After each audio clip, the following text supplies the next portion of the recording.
Yeah, I know. Almost done. Almost done. That was 2 weeks ago. Um, inshallah khair. We're going to be able to get some tatbiq in inshallah today, inshallah ta'ala. Where is this? Okay, here's the hadith. Okay.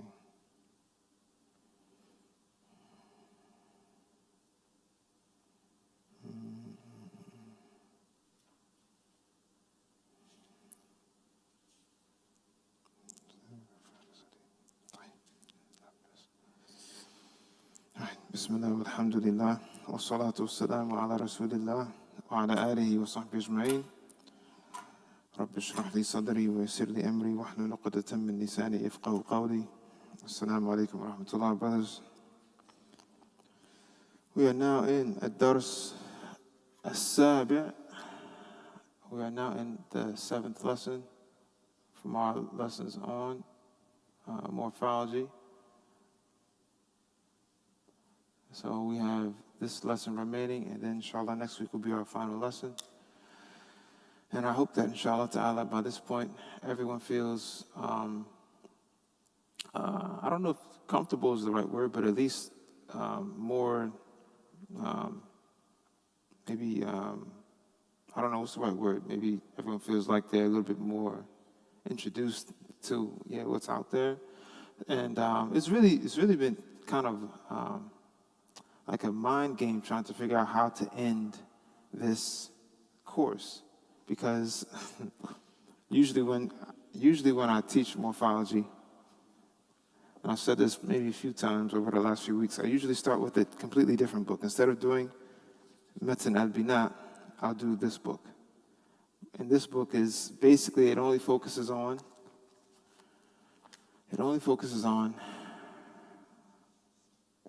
well, I can't say only, because it has a lot to offer. But beside this, it only focuses on, for the most part, form number 1. Fa'ala, fa'ula, fa'ila, yaf'alu, yaf'ilu, yaf'ulu. And then it talks about all of the different mushtaqat, the other different things that come from these verbs. For example, the ism fa'il, which we talked about. It talks about the ism maf'ul, which we've discussed briefly. It talks about the ism al-makan, like when you say maf'al, the place where the action happens. Maf'al. It talks about mif'al, which is the tool, ism al-ala, the tool that is used, whatever the roots are, that the tool, the ism al-ala. It talks about the ism tafdeel, like when you say akbar, like af'al. So, af'alu. So this first book, not only does it go over this, but it also talks about where grammar and morphology overlap. So it may like I just wanted to introduce to you guys what ism fa'il was in this course, what ism maf'ul is, since the author doesn't mention it in Matan al-Bina. He already assumes that you know it. But this first book, it also talks about how do you make this dual. How do you make it plural? How do you do it? How do you make it feminine? For example, by saying fa'ila with the ta marbuta. How do you make this dual? How do you make this plural? By, for example, adding fa'ilatani, fa'ilat, if it's three women or more. It has more detail than what I've mentioned, or than what this book mentions. Whereas the reason that it's been difficult for me to figure out how should I end this course is because of a story that I heard. Actually, I think I watched it. I think I watched the video where there's 2 black belts fighting each other, right? In an octagon. And one defeats the other by using white belt moves, which sounds like kind of like ironic, right? But it just goes to show that sometimes you can be so high on whatever topic that you're interested in, but if you're not like really solid in the foundation, somebody can catch you, right? So I know that we've probably covered a lot of information in this book so far, Matan al-Bina. You guys would agree? Covered a lot of stuff, right? So I think that it would be hard for you guys to actually want to go and only study the basic book. I'm going to send it to you. I think I did send it to you guys like in week 2 or something like that, but I'll resend it. And because my thing is, it's like when you teach in a school, if you teach like, whatever, 7th grade or 2nd grade, and then you finish your school year with your students, then they go to the next teacher, right? The next teacher wants to, you would hope that as a teacher that the next teacher says, hey, you did a good job. They're really solid in their math. They're really solid in their English, whatever it is. And if they see that they're missing foundational stuff, they're going to say, what were you doing all year? Like they don't know their times tables or whatever, something like that. So I had this little thought in my head, like I don't want you guys to get beat with like white belt moves. So there's two options, inshallah, I'll come to a final conclusion probably by the end of this class, or inshallah, if I change my mind, I'll let you guys know during the week. But my thing is, even if you guys were introduced to so much information in Matn al-Bina, I still feel like we should be solid in like the white belt stuff, right? If that makes sense. So we'll see. We may do a project where you guys have to actually go over, for example, I'll give one student a chapter from this book, another student a different chapter from this book, and then like we'll discuss it next week as like our final assessment or something like that, because I don't want you guys to go to the next grade level and then someone asks you like something basic and it's like, I know the other stuff, but like I can't remember the basic stuff. Like that's, to me, like that's a khasara, it's a form of like loss. Anyway, or, which is what other people have been telling me, one person in particular told me I should do is, I should just assess you on everything that we've done in this book, which I feel like it's a lot. But inshallah khair, because we'll do a lot of tatbiq, and today we're going to do tatbiq of what we've learned in ahadith, as well as in the Quran. So some of the things we're going to do today, inshallah ta'ala, we're going to cover af'al al-muhimma fi matn al-bina. We're going to cover some of the remaining verbs that are in the book that I think that you guys will need because they show up in the Quran, they show up in the ahadith. Then we're going to do, again, tatbiq of what we, of the verbs that we've covered. And we're going to use a book. I'm not sure if you guys are familiar with it. Al-Adhkar wal-Adab. This is a book that the Tulab al-Ilm study over in Medina. And then we're going to use dictionaries. Everyone will get a dictionary to like look up verbs and try to figure out where they come from, so on and so forth, just to assist. Because another goal, inshallah, of our course is that if any of you guys ever have to give a talk, a khutbah, whatever it is, that you may need to actually break down where a word comes from. For example, we're going to look at, inshallah ta'ala, today we're going to go over Surah Al-Ikhlas, Surah Al-Falaq, Surah Al-Nas. We're going to look at the words in those surahs and then try to extrapolate, at least go through the past tense, the present tense, so on and so forth. So we'll get a good opportunity to practice, inshallah, today, bi-idhnillahi ta'ala.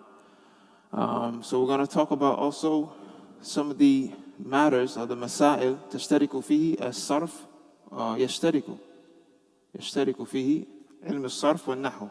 Some of the different topics, or one particular point set of masail that morphology and nahu overlap in. And then we'll do some tatbiq from the Quran, and then we'll try to prepare for next week's lesson, or the final lesson, al-istidadu lid-dars al-akhir. Anyone have any questions so far? Yeah, we are going to use the book today, yes, inshallah ta'ala. We're going to cover some more verbs that we haven't finished yet, inshallah ta'ala. All right, so we're not going to do a review, because I usually do review what we've covered in the previous lessons. We're just going to jump straight into the text, inshallah ta'ala. In my book, so we're going to go to, if you guys can find the verb istaf'ala. He says, وَهُوَ مَا زِيدَ فِيهِ ثَلَاثَةُ أَحْرُفْ عَلَى الثُّلَاثِي وَهُوَ أَرْبَعَةُ أَبْوَابٍ. The first thing that we covered in there was istaf'ala. And there's 1, 2, 3, 4. There's 4 abwab in that section. And نوع الثالث. After tafa'ala, in my book is 15, page 15, but it's probably like 17 in your book. Well, you guys have, you found istaf'ala? Istaf'ala, yes. You guys found it? Yes, you found istaf'ala? All right. Where's my guy Siddiq at? Are you asleep? Oh, Allah Yashri. May Allah make it easy for him. I mean. So, طيب. So, we're going to look at the next section, which says وواحد منها للرباعي المجرد وهو باب واحد. Okay, وواحد منها للرباعي المجرد. So here he's going to talk about the الرباعي, the 4 root letter verb الرباعي المجرد. Who can remember what the opposite of al-mujarrad is? What is the opposite of al-mujarrad? It is the opposite of, okay, so a verb that is mujarrad, meaning it has no additional letters. So the opposite of al-mujarrad is mazid. You guys with me? The opposite of al-mujarrad is mazid. Alaykum salam wa rahmatullah. The opposite of a verb that is mujarrad, meaning it has no additional letters, is a verb that has what? One of the letters of sa'altumuniha in it. You guys with me? And so you can have, let me explain this a little bit better, a little bit further. A verb can be mazid because it has one of the letters of sa'altumuniha in it. It can have a sin and a hamza and a lam, ta, mim, waw, noon, ya, or ha, or aleph. Or a verb can be mazid due to a tikrar. Anyone know what a tikrar means? Repetition. Repetition of one of the root letters. It can be mazid by adding one of these letters, guys. Everyone say it together. Sa'altumuniha. Or it can be mazid due to the repetition of a root letter. For example,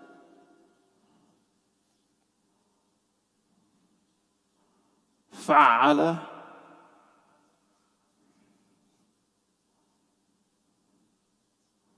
yufa'ilu. So this verb is it mujarrad or mazid? It's mazid because of, it's mazid because of the doubling of what letter? The ayn position, yes. So we're going to read where he talks about وَوَاحِدٌ مِنْهَا, in other words, he's saying, in one of the chapters of the 35 chapters, it is for the mujarrad, the 4 root letter verb that is mujarrad, meaning it has no additional letters. وَهُوَ بَابٌ وَاحِدٌ, it's one bab. I need someone to read from there. Okay, so if you see istafala, go 1, 2, 3, go 4, like move past the next 3 verbs. If you move past the next 3 verbs, he goes into, he says, وَوَاحِدٌ مِنْهَا لِلرُّبَاعِيَّ الْمُجَرَّدِ وَهُوَ بَابٌ وَاحِدٌ وَزْنُهُ فَعْلَلَ يُفَعْلِلُ فَعْلَلَةً وَفِعْلَالًا. You guys got it? What page is it? 17? No, we could, but I feel like this one there's some that are more awla for more attention. Should everyone, also, you guys have dessert downstairs. MashaAllah, my family made some dessert for the tulab as a way of saying Jazakumullah khairan. And she said it's also a way of saying sorry for me oversleeping last week. Allah bas. Afikum barakallah. So, طيب. Anyone there? I need someone to read.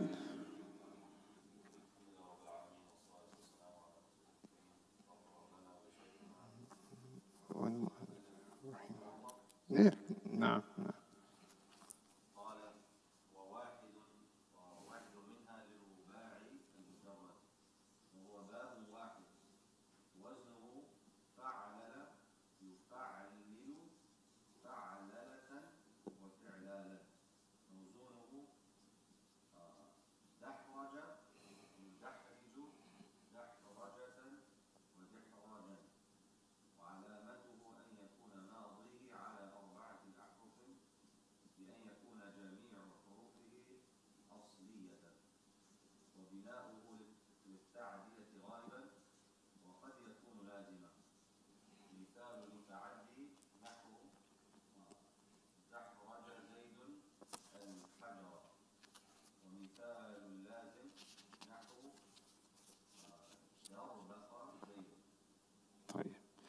So here, the author, he mentions a new type of verb from the book, or that's mentioned in the book, and that is a verb that has 4 root letters. So here, we could say fa position, ayn position, lam al-ula, lam al-thaniya. The first lam and the second lam. All of them are asliya. All of them are asliya. And that's important because we're going to look at also another verb that is exactly as this one. It's going to be fa'lala, yufa'lilu, but they're not all root letters in the second example. So we'll probably do that one next, just so that everyone can compare and contrast and see what's happening. So everyone, dahraja, let's conjugate it. How would we? To roll something. Dahraja means to roll something. Like if you roll like a rock. What did he say? Dahraja zaydun al-hajara. Let me see. Yes. Bismillah. Yeah, dahraja zaydun al-hajara. He rolled the stone. And I saw there's a hadith where the Prophet ﷺ used this verb. There's a hadith that I just saw it in narrated by Ibn Kathir. He mentions it, an explanation of one of the ayats. So this is a verb that is applicable, meaning like it's not one of those things where it's like, hey, why am I learning math? We never use this in real life. It does appear in the ahadith.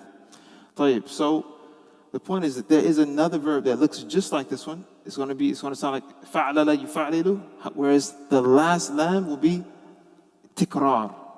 It's not actually asliya. All right, so that will matter because here when we look at dahraja, are any of the letters the same? No. Like that's one of the ways you can tell. Is it like are all 4 letters root letters? Whereas if I see, for example, I don't want to spoil it. I don't want to spoil it. I'll wait until we get there, inshallah ta'ala. But again, just keep it in your head. There's another verb that looks just like fa'lala yufa'lilu. And the masdar is what? Fa'lala yufa'lilu. What's the root, Yasir? The masdar? Fa'lala yufa'lilu. Fa'lalatan wa? Yes, fi'lalan. Bismillah. Fa'lalatan. Fa'lalatan wa fi'lalan.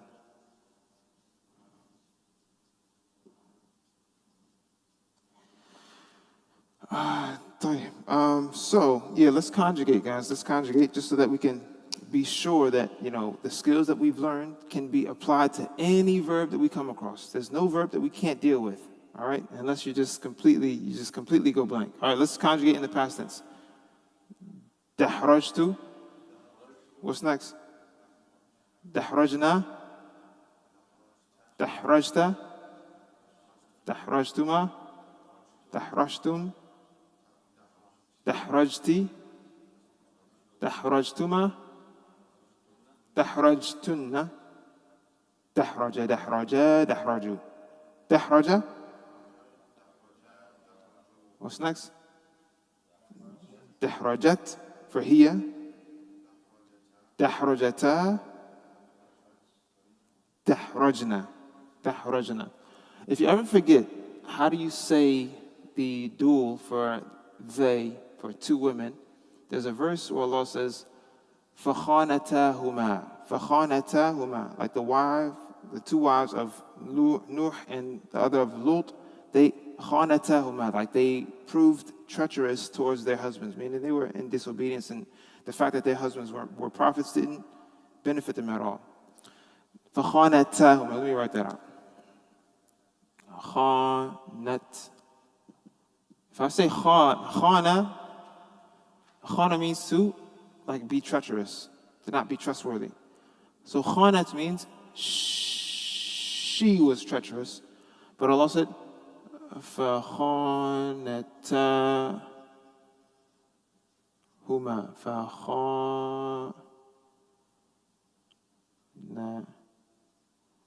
فَخَانَتَاهُمَا. Here, this ta'neeth is still present, but you add the aleph to show that it's what? To show that it's dual. To show that it's dual. طيب, now let's conjugate yudahriju, starting with udahriju. Nudahriju. Tudahriju. Yes, fa'anta. تدحرجان تدحرجون تدحرجين تدحرجان تدحرجنا تدحرجنا. When I start seeing the eyes looking in the sky or looking towards your brain, let's write those ones out. Tudahrijna. That's not the best handwriting. Tudahrijna. Tudahrijna. And tunna tudahrijna. Everyone, and tunna tudahrijna. All right, so that leaves us. Now we're here at the middle, at the ring finger. Yudahriju, yudahrijani, yudahrijuna. Anti, I'm sorry, here. Tudahriju, tudahrijani, yudahrijna. The ya comes back. Yes, so this one is for antunna, and for hunna it is yudahrijna. Yudahrijna. For hunna. Yudahrijna. Excellent. Any questions about that? So, spoiler alert. I forgot what darbakha means. So, we have our dictionaries though. So let this be our first tatbiq. Let's look up. I'm going to give everybody a hands wheel. You can pick whatever dictionary. If you don't have a dictionary, you can pick one. We're going to look up, because he says that this scale, I'm sorry, I didn't see you already had one, but if you don't see it in there, you can try to look for it in there. He says, dahraja is muta'addi. You have a dictionary? You have a dictionary, Aleph? Here.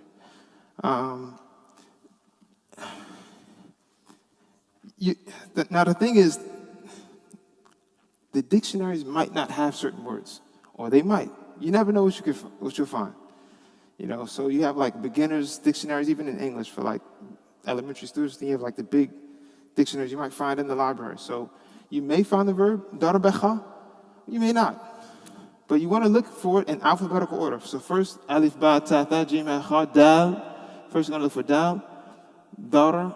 Then you're going to go in alphabetical order till you're going to see dal, alif, dal, ba, dal, ta, until you get to dal, ra, darbakha. Darbakha. Say darbakha zaydun. Darbakha zaydun. Let's see. Darbakha zaydun. So we already talked about what dahraja means. It means to roll something. Dahraja zaydun al-hajara. But darbakha, if you find it, raise your hand. If you beat me to it, then just raise your hand. Darbakha. You got it? It's not in there? It's not in that one? You sure? Oh, it's not in that one? Okay. I'm surprised. That one is kind of special. Darbakha. You don't have it either? Darbakha. Okay.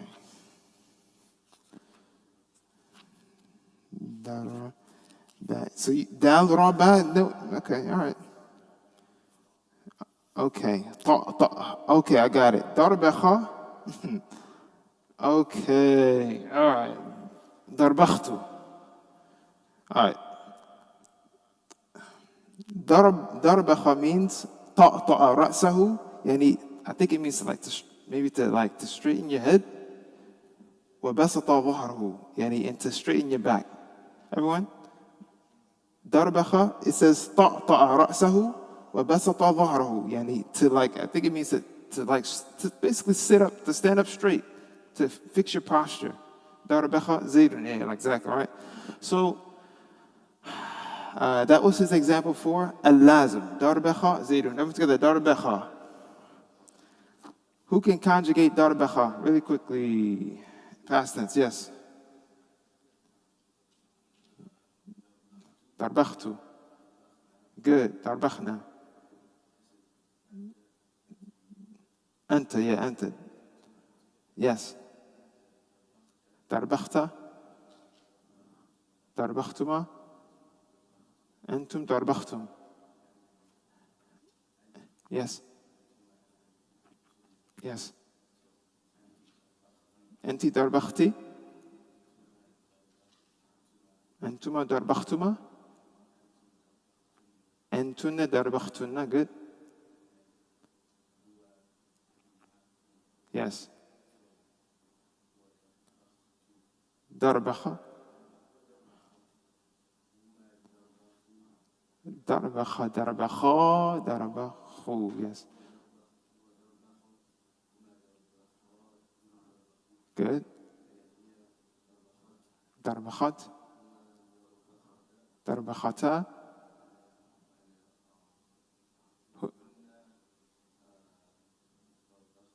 هن دربخن. أحسنتم. Good. طيب. So, any questions about this four root letter verb that has obviously we didn't really talk much about the masdar, but everyone say the masdar together. فعلل. So how would the masdar sound for دحرجة? فعللة. How would it sound? دحرجة.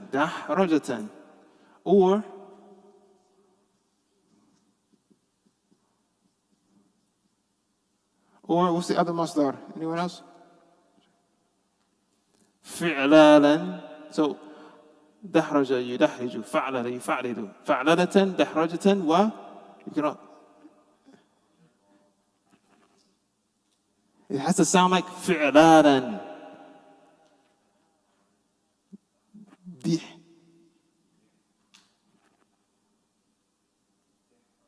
دحراجا. Yes. دحراجا. Do you guys feel like you've never heard this masdar before? Let me ask. Raise your hand if you feel like you've never said this masdar before. Huh? Yes. Yeah, exactly. That's what I'm waiting for. I mean, I'm not sure. Maybe you have, maybe you haven't. But the point is, when I say it, you'll be like, oh, okay, I know where that comes from.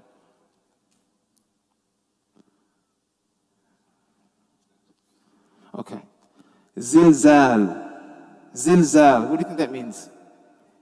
Earthquake. All right? Zilzal. Like, إِذَا زُلْزِلَتِ الْأَرْضُ زِلْزَالًا. Yani, Zalzala is not like Dahraja, because Zalzala, all of the letters are not root letters. It's going to come, which is what we're going to get to next in the book, inshallah. But the point is, Zalzala yuzalzilu zilzalan. We can say zalzalatan, right?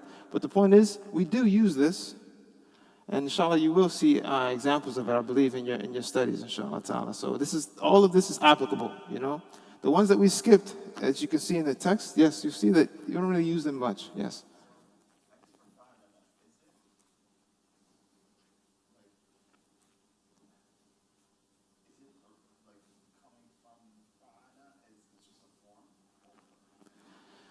Good question.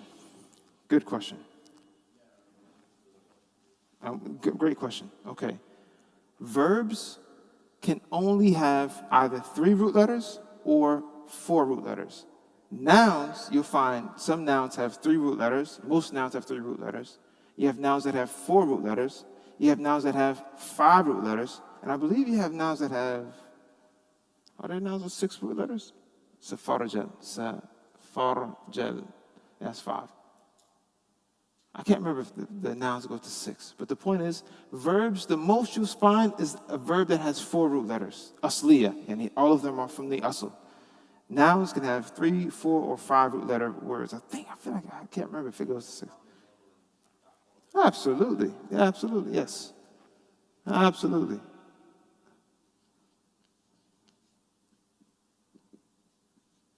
What does this mean, everyone? Tarjama. To translate. All of these letters are root letters. Tarjama. Tarjama, yutarjimu. What's the masdar? Tarjama, yutarjimu. Tarjamatan. Watirjaman. Tarjama, yutarjimu. Tarjamatan, watirjaman. Yes, you with me? Yes. What does the scale mean? That's a good question.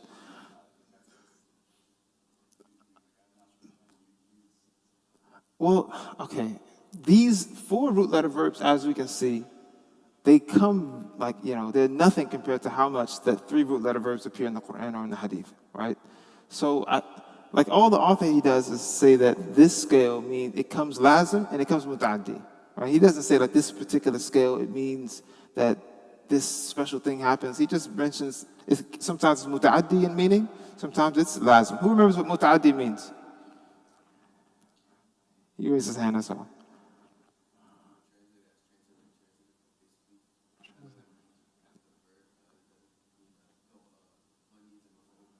One means a maf'ulun bihi. Yes, so that which is muta'addi, the effect of the verb itself has to go beyond the doer, the fa'il, to a maf'ulun bihi, and something that is lazim is something that is what?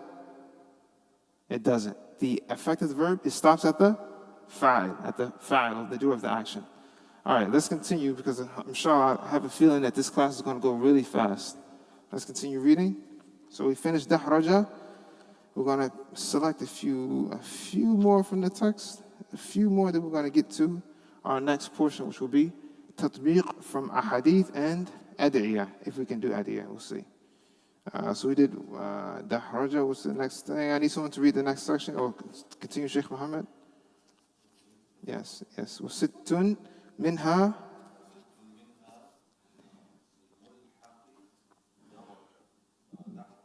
Yes.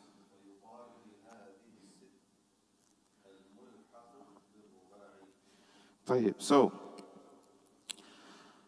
we need to just understand. He's going to explain. Actually, he's going to explain what the word mulhaq means. So why don't we?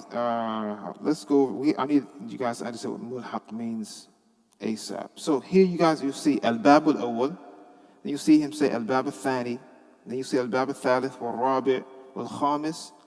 Where's it at? And then he says al-bab al-sadis. I want you to look at the end of what he mentions. في الباب السادس he says ومعنى الإلحاق he says اتحاد المصدرين أي الملحق والملحق به. You guys see that? And okay, after he says that, he says الباب الأول, then he gives you a verb.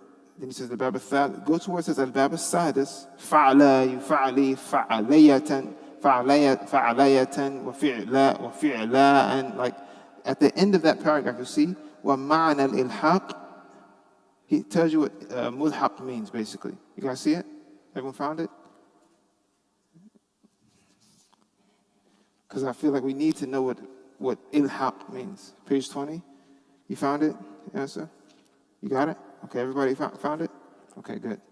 So before we get into that first verb that he mentions in this section, let's go over what ilhaq means.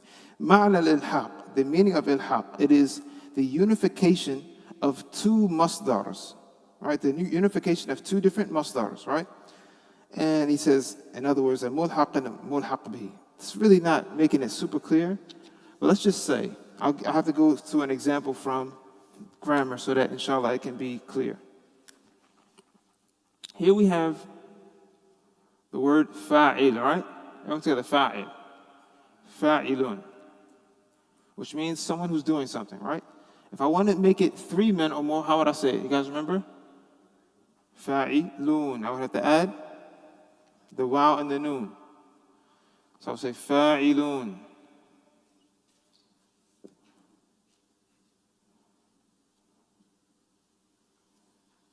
Now this is a set rule in Arabic morphology, right? If you want to make the ism fa'al for mudhakkar plural, you have to add what, everyone?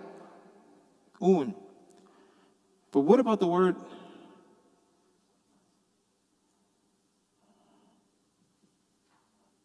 ashara, right? If I wanted to say 20, it becomes what? Ishrun. Right? That is because this word has been given its mulhaq with the ruling of fa'il with regards to saying 20. So, let's do another example. Ibn, right? Ibn means what, everyone? Son. How do I say sons? Abna. Beautiful. Aywa. That's what I was trying to get to next. I can say abna, abna'un, which is, it's called a broken plural, Jama taksir, right? But it also has, like it's permissible to make it mulhaq with the ruling of fa'il. And I can also say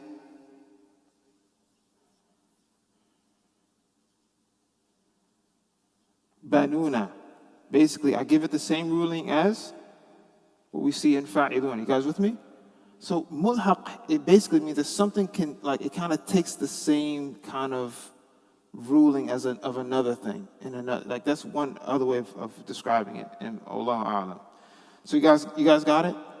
Okay. I do want to just, even though this is not connected to morphology, when you make this word, you guys know what mudaf ilayh is? Okay, yeah. Say it again. You're using like the technical English term for it? Say it again.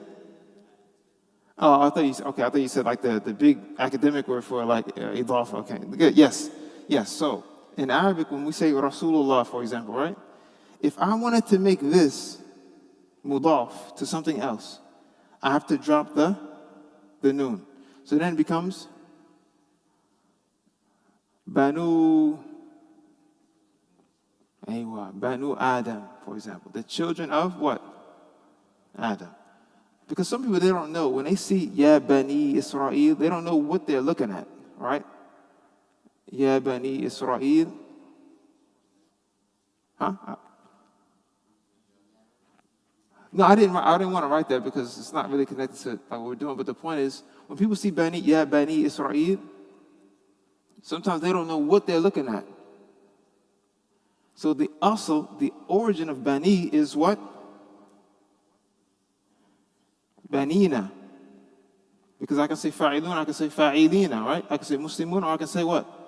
Muslimina, right? It depends on grammar principles. But the point is, banuna and banina, it's the same meaning. So when you say Ya Bani Israel, it basically means Banina li Israel. And everyone knows who Israel is? Prophet Yaqub alayhi salatu wasalam. So, back to mulhaq. So the author says, now we can go back to where we started. He says, وَسِتٌ مِنْهَا لِمُلْحَقِ دَحْرَجَ. There's 6 verb patterns that are mulhaq, meaning they take the same kind of, the same structure as dahraja. He says, al-babul awwal. I feel like we should do the one that looks like dahraja first. I want to go in an order that helps everybody remember. I'm going to go in order that helps everybody remember. I'm going to make it a different color so that it's, inshallah, more clear. Everyone, we're going to skip to al-bab. Where's it at? Al-bab al-khamis. Go to al-bab al-khamis, above where we just read wa ma'na lil-haq. All right, continue reading, Sheikh Muhammad. Al-bab al-khamis. لا.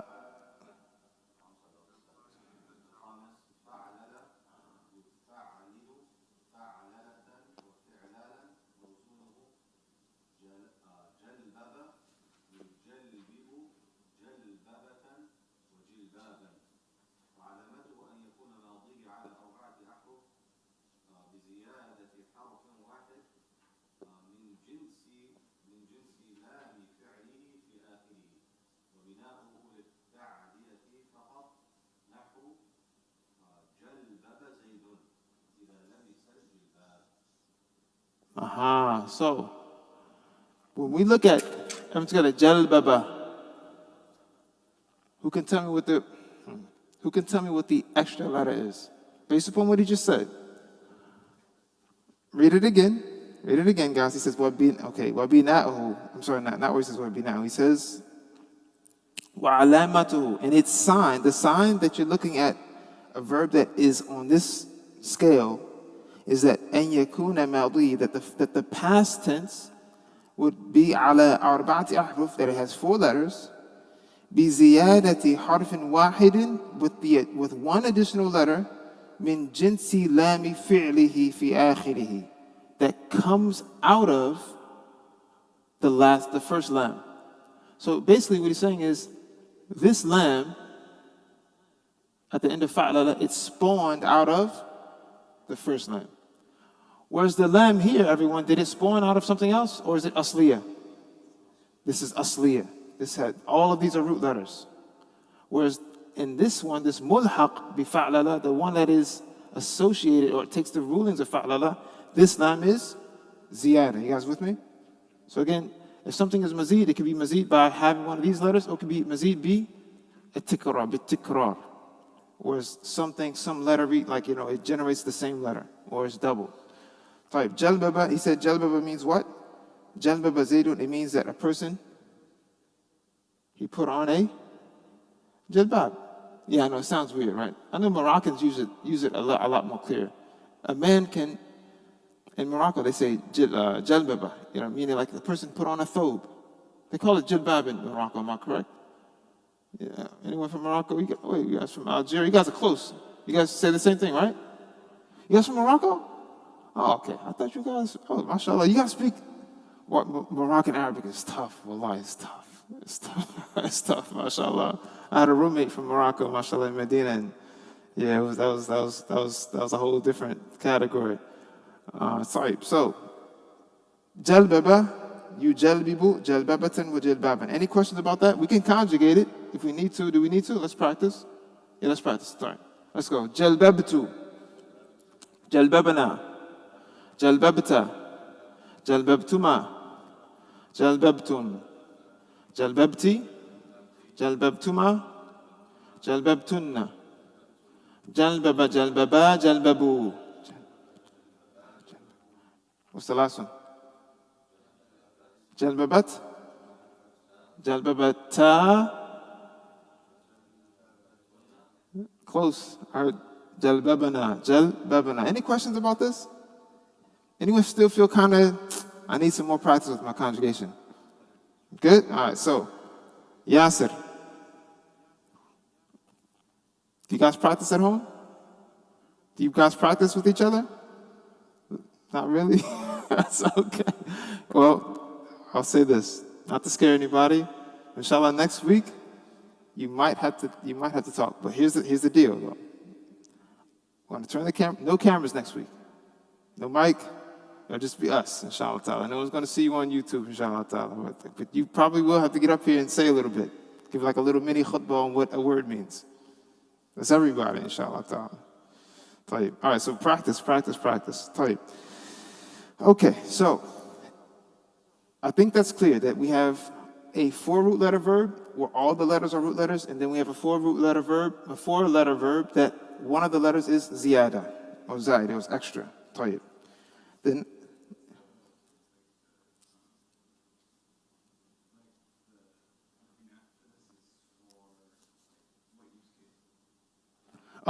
he says, the author says that this one only comes muta'addi. Where he said, what? Jalbaba zaydun al-jilbab. He didn't mention the maf'ul bi. Jalbaba zaydun al-jilbaba. Yani he put on a jilbab. He only mentions the ta'di. He says, وَبِنَأَهُ لِلتَّعْدِيَةِ فَقَطْ. What's another verb that I felt that we needed to talk about? I would say, let's go back to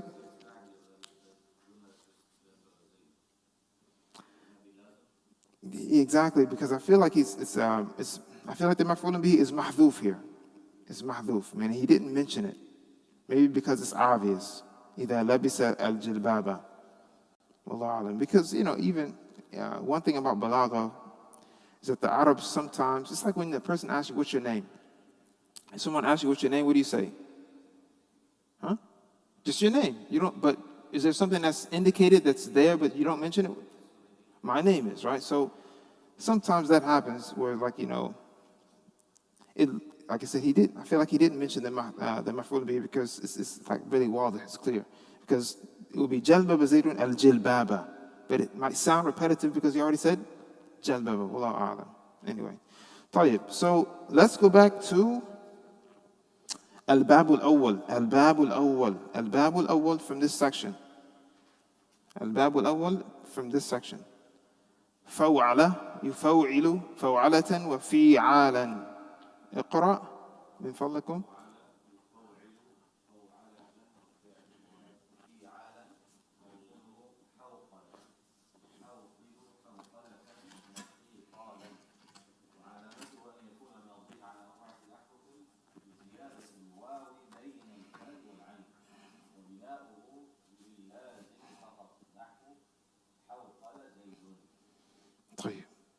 So,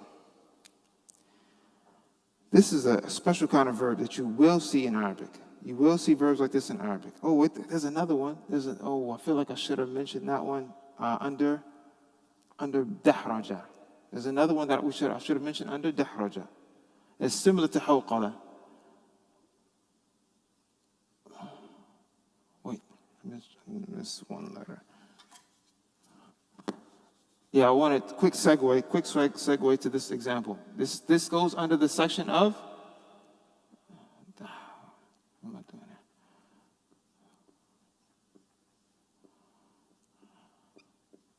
here? Dahraja, you, dahriju. Another example that's good for us to know is,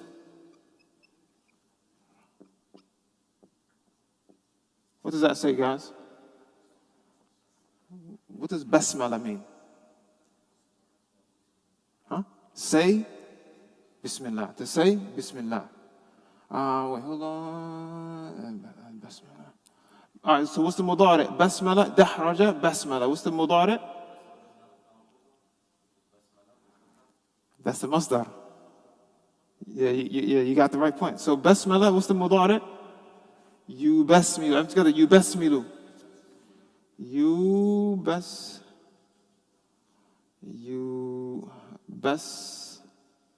And what's the masdar? Basmalatan. With the ta marbuta.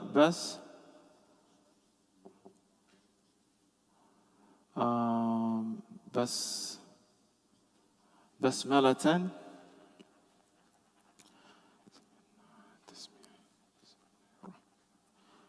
Or bismalan. No one says bismalan.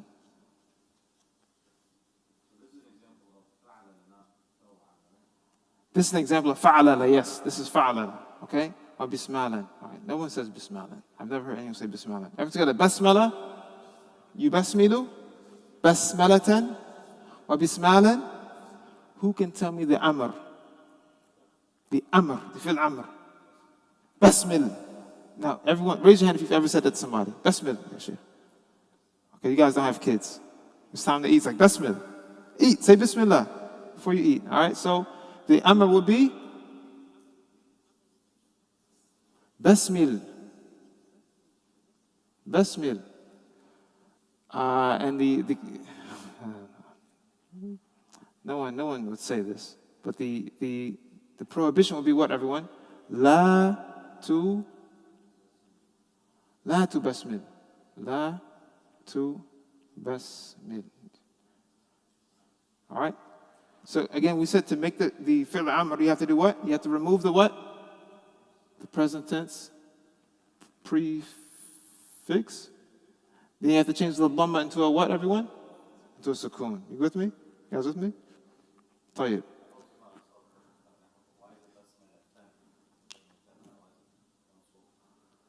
Oh, beautiful. So it's kind of like, that's a good question, right? So that's a really good question. So when people mention, when the grammarians go through the different tasarrufat, the different conjugations, they always make the masdar like mansub. I don't know why. I actually don't know. It's a really good question. But if you would just say basmalatun to someone, like the asl in Arabic, like in the dictionaries, for example, if you look at basmala, you're not going to see it mansub. You guys with me? If you look at basmalatun in the dictionary, you're going to see it marfu' with a dhammatain on it, for example. But if you see it coming third in an order of conjugations, you're always going to see it mansub with two fathas, or bil fathatain. So I do want to mention something, it's a benefit. That what's the difference between al-basmala and at-tasmiyah?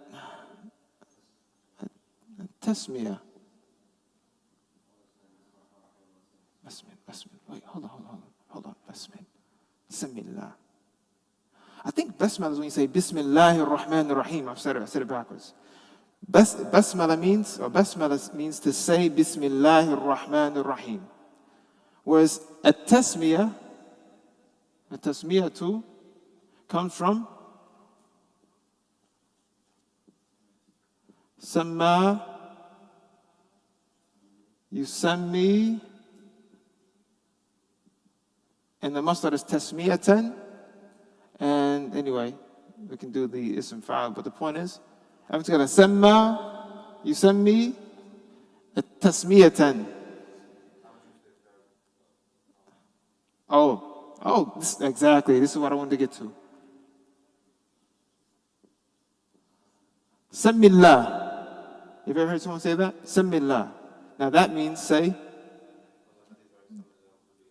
yes.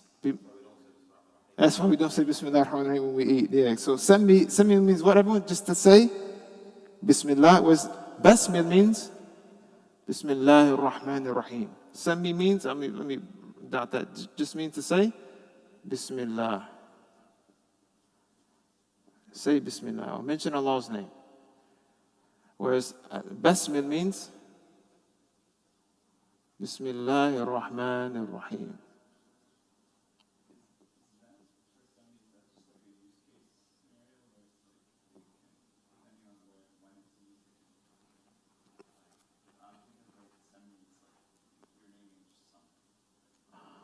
Oh, yeah.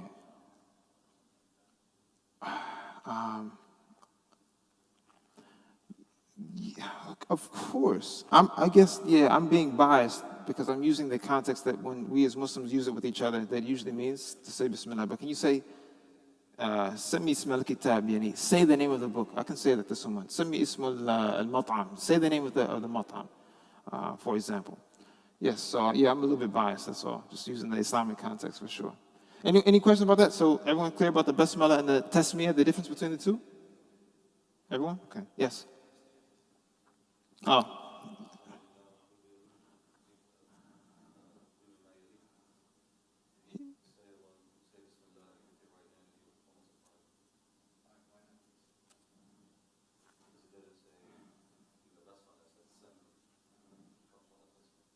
Yeah, so it was I remember when I was maybe my first year as a Muslim. Yeah, my first year as a Muslim. I became Muslim and it was like Ramadan had just jumped in, had just started. And there was this old head, may Allah have mercy on him I'm not sure if he's still alive, may Allah preserve him if he is, may Allah have mercy on him if he passed away. Old Pakistani guy, may Allah bless him. So I was sitting down to eat, and based upon the hadith, he said, eat that which is close to you. So I'm eating he had a big sahan, big plate, and he's on the other side, across from me. And I see some, I don't know, meat or chicken or whatever that's on his side that looked pretty good. So I reached over. This guy's like 80-something years old, right? I just remember him just going, smell, pop me right on the hand. Oh, it was so funny. And he didn't speak any English. He just, like that. I never forgot that, mashallah. But the point is, eat from that which is, kul min ma yalik, and eat that which is close to you. Anyway, tayyib. All right, so we hit that. Again, these are the things that I feel like we're definitely going to need for our Arabic studies. Now we're back to al-bab al-awwal. He says, faw'ala, everyone tell the faw'ala, yufaw'ilu, faw'alatan, wa fi'alan. Mawzunuhu hawqala. No. This is something that the scholars, well, to be honest, these words are to an extent made up. But therefore, they're just like basmala. If basmala means to say Bismillah, what do you think hawqala means? Say la hawla wa la quwwata illa billah. Aywa, naam. Everyone together, hawqaltu, hawqalna, hawqalta, right? Hawqaltuma, hawqaltum, hawqalti, halqawtuma, hawqaltum, hawqala, hawqala, hawqalu, hawqalat, hawqalata, hawqalna, hawqalna. صعب. Hard. A little bit, yeah. Third person plural, hawqalna, with the noon, maftuha. Hunna, hawqalu, hawqala, hawqala. حوقل حوقلا حوقلوا. All right, in the present tense, let's try it. Huh?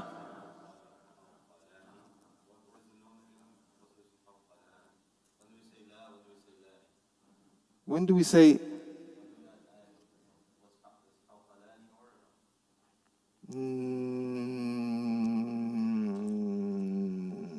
If okay, for the past tense, we want to say hawqala. It's the present tense where we say ani. Yes. In the present tense where we say ani. All right, let's do the present tense. Uhawqilu. Nuhawqilu. Tuhawqilu. Tuhawqilani. Tuhawqiluna. Tuhawqilina. Tuhawqilani. Tuhawqilna. يحوقل هو يحوقلان يحوقلون هي تحوقل تحوقلان يحوقلنا. ما شاء الله, you guys are, ما شاء الله, you guys are more يعني صرفيون. ما شاء الله, you guys are, ما شاء الله, sounds great. So, all right, so we got that. حوقل يحوقل, and then the masdar is what? حوقلة.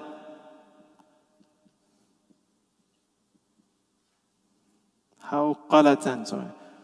That. Who can tell me the amr? حوقل. So someone said that to you, what are they saying? Say la hawla wa la quwwata illa billah. Beautiful. طيب, what else do we need here? You guys know that. If you guys know how to say hawqala, inshallah khair.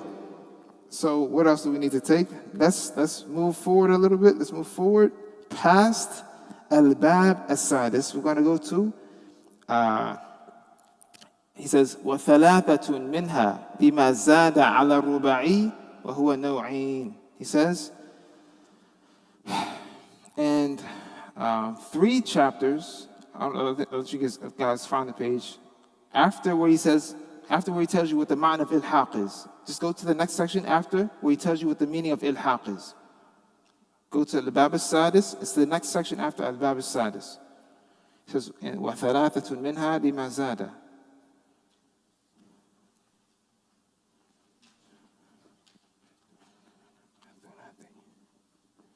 And then when you're ready, everyone found it? That was good? All right, تفضل شيخ.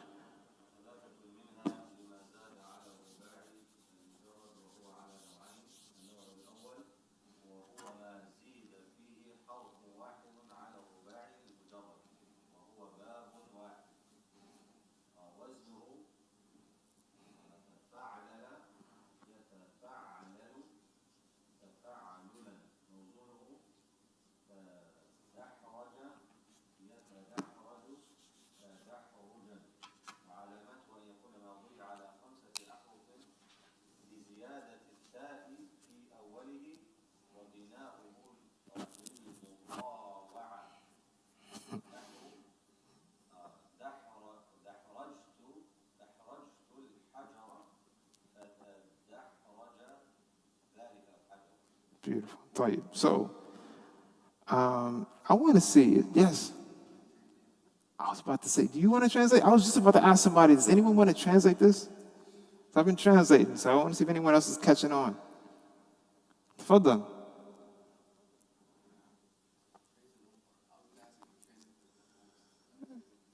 Oh, I got you. Okay. All right. Okay. I'll translate this one.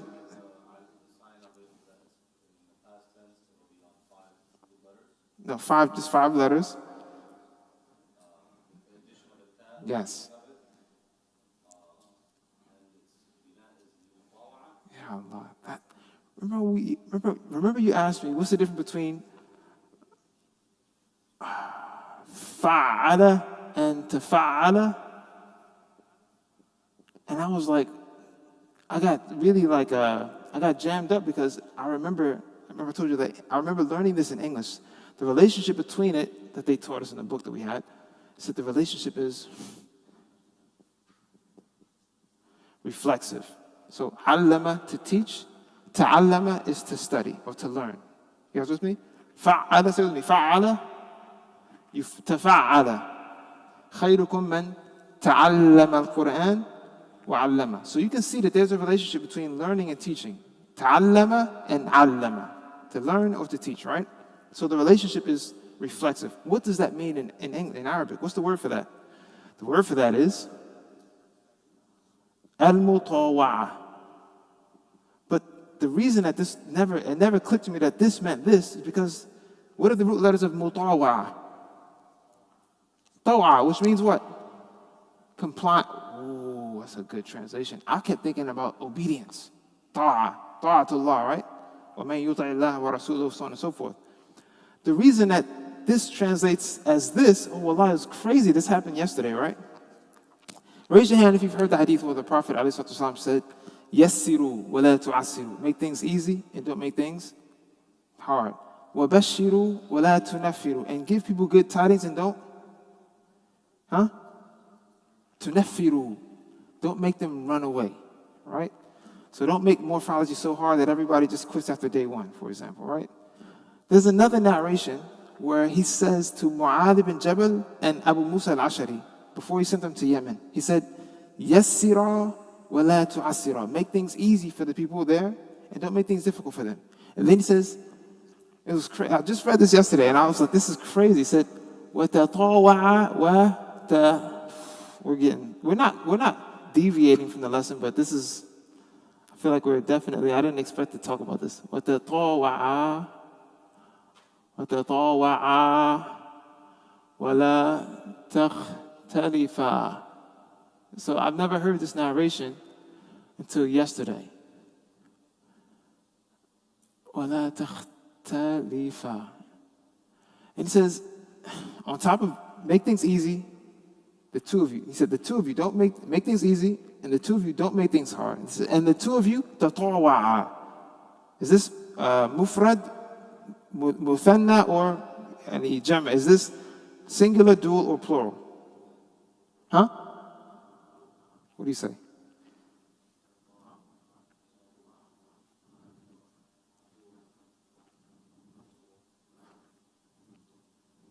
Dual. Alaikum salam wa rahmatullahi wa barakatuh. Tatawwa is dual, right? Here's Amr. It's Amr. Obviously, it's Amr, right? But the translation, everyone, you see the next one, takhtalifa. What does ikhtilaf mean? Difference, right? Difference of opinion, so on and so forth. So the translation said, I'm going to give you the easy one. And do not differ. But the translation for tatawwa says, love each other. I'm like, what? I asked two imams that I know. I'm like, this is tarjamatun ghariba, sir. I was like, this is a strange translation, right? They're like, yeah, it's not really hitting the point. But one imam, he said to me, he's like, we have in Egypt, he said, there's two types of iron. He says there's iron that is, the word that he used, that was new to me, but he said there's one kind of iron that is so tough that you can't bend it. And he says then there's hadidun mutawi or something like that. There's iron that's like flexible. You with me?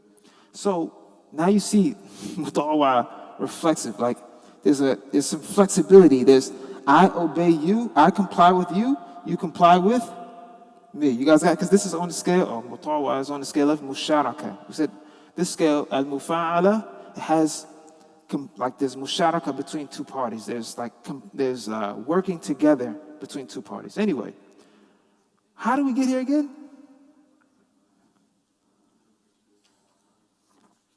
Oh, I went so many tangents. It brought me ba'id. Okay, so basically what he's saying is that dahraja and tadahraja are reflexive meanings. Dahrajtu al-hajra, I roll the stone.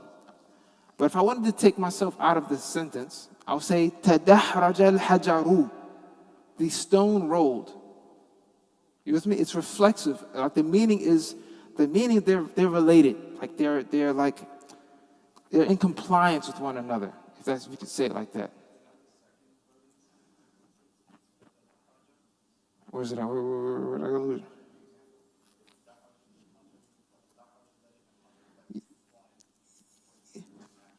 Yeah, so yes, yes, yeah. It's kind of hard to to really like make the best explanation of it. But this is this hadith yesterday helped me out a lot.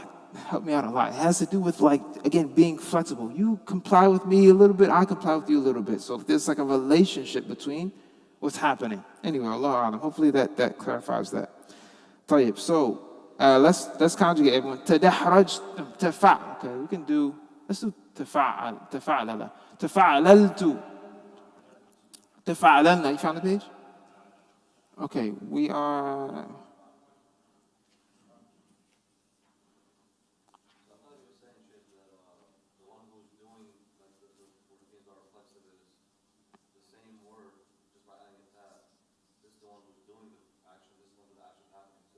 Yeah, yeah.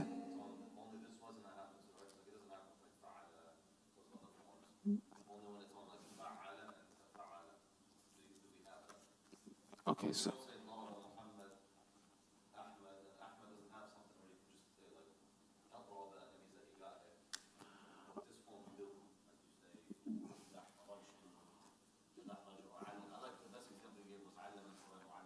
Yes. So this idea of mutawa'ah, it comes a lot. It comes a lot. And some of the examples that we've done so far, if you guys remember, one of them we did was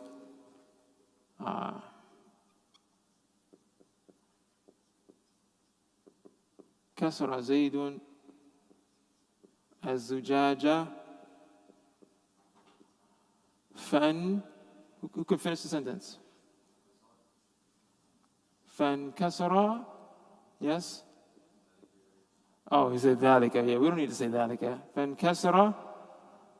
Is it الزجاجة or is it الزجاج? الزجاج. Here, it's mansub because it is the maf'ul bihi. But here, what the author was mentioning is that fa'ala and in fa'ala sometimes have a reflexive meaning of mutawa'ah. Another example was fa'ala and tafa'ala. They have a meaning that is reflexive of the other. Another example that he mentioned that we took was jama'a. I don't think it was Zayd. Jama'a Zaydun al-ibila. You guys remember this one? Al-ibila.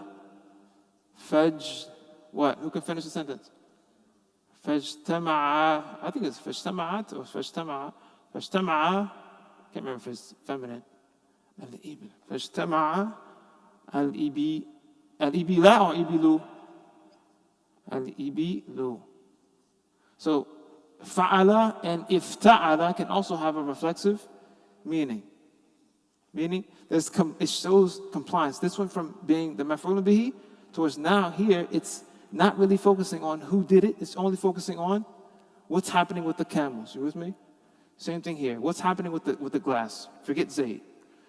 Here. No, they're passive. They're passive meanings in this sense. Passive meaning. Passive, like an example of passive that we did was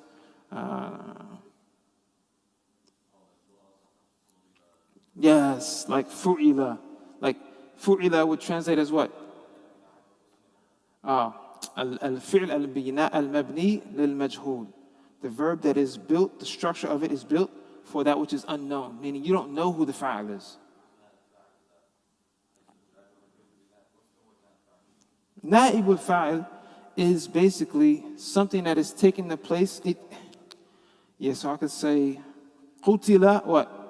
Qutila ashabul ukhdud. So, should have made this bigger. Oh, now you're taking me into Nahu, Sheikh. You're taking me to Nahu. There's no problem. Because I was asking Sheikh Rashid. I always learned, and this is back to like 2008, that if there was an alim who came to the vicinity, northeast, whatever, and it was like within reach of everyone to drive, and he was teaching, for example, for the hadith of Imam Nawawi, and an imam at a different locale has the option to pick a new book to study, to teach his congregants or whatever. That he shouldn't teach the same thing that somebody else is teaching if they're within reach of his community, for example. So I know that Sheikh Imran is doing Al-Ajurmiyah, but it was my intention before that class started to do Al-Ajurmiyah after Morphology, if we can cover the majority of the bulk of what's in this book.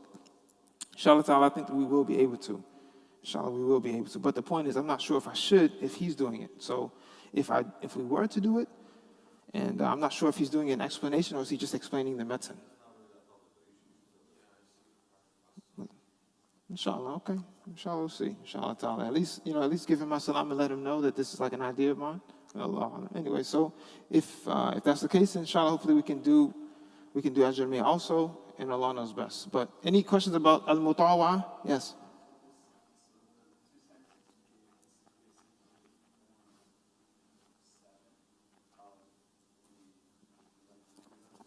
Yeah, this is Al-Fi'l Al-Thulathi Al-Mazidu. This is the trilateral, the 3-root letter verb that has 2 additional letters, and it is scale number, like you said, scale number 7. In fa'ala, in kasra. And this one is scale number what, guys? Ijtama'a.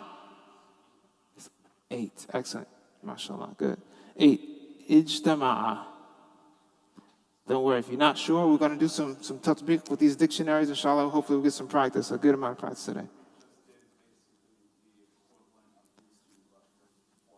Yes, like so these examples, kasra and kasra, jama'a, ijtama'a, they're equivalent in how they are responding with one another as dahraja and tadahraja.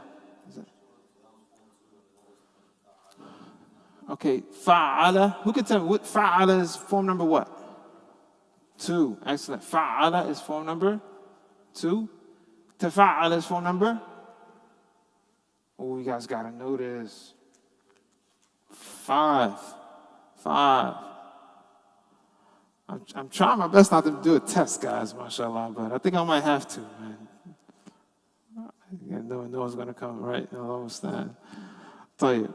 So, all right, so let's continue. Unless anyone has any more questions, there's another. Okay, I want to get to the scale.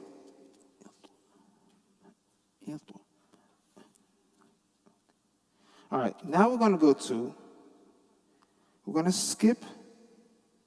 We just did tafa'ala. We're going to skip an-nu' al-thani, al-bab al-awwal. Okay, no, I'm sorry. We're not going to skip the entirety of it. He says, النوع الثاني اقرأ من هناك شيخ محمد. النوع الثاني هو ما زيد فيه.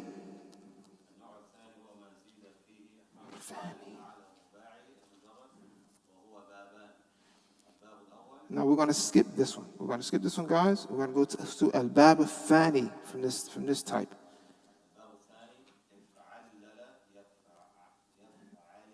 Say it again. No, the Madi. Say the Madi again. Yes.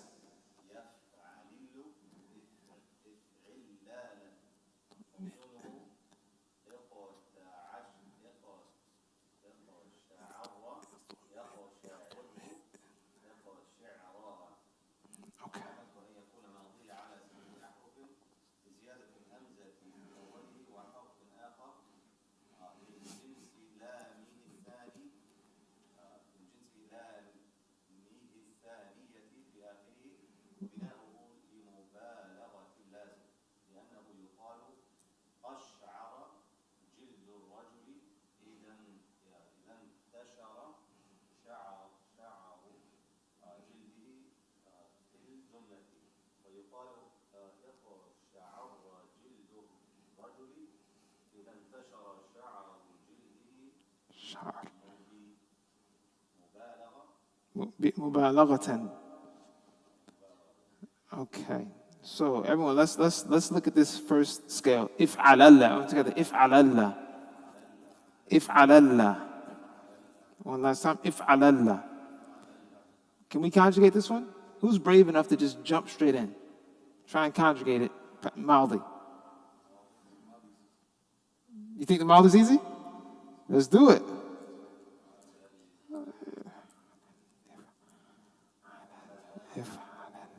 Oof.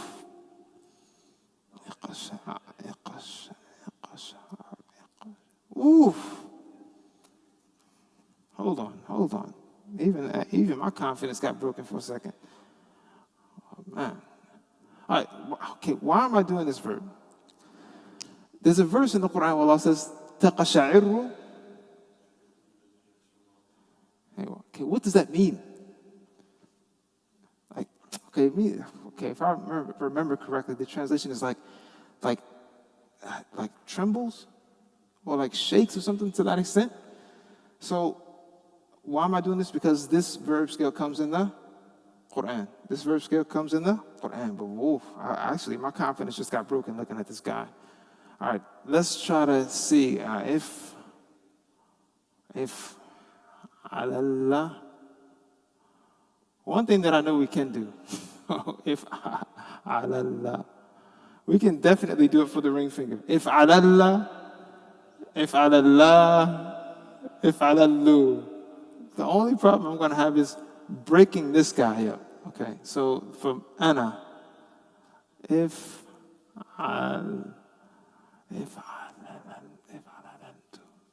that doesn't sound kosher, man. If alaltu, so let me see if I can put this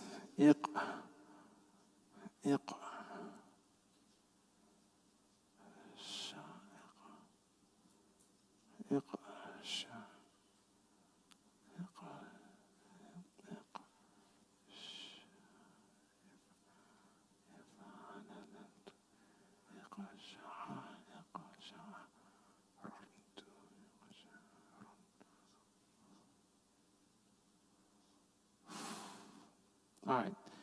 Okay, I have sha'arartu. I need someone to go on ChatGPT and check this.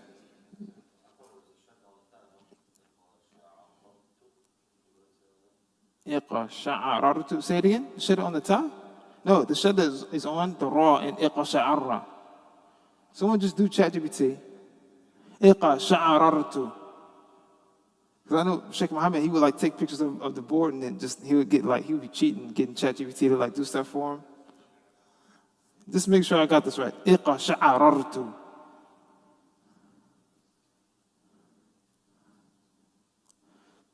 If alaltu. Sha'arartu. That's rough. Sha'arartu. That's the best I got. What?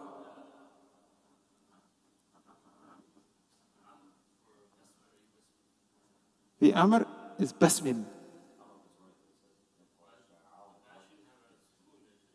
La tubasmil. Wait, this is the nahi, this is the amr.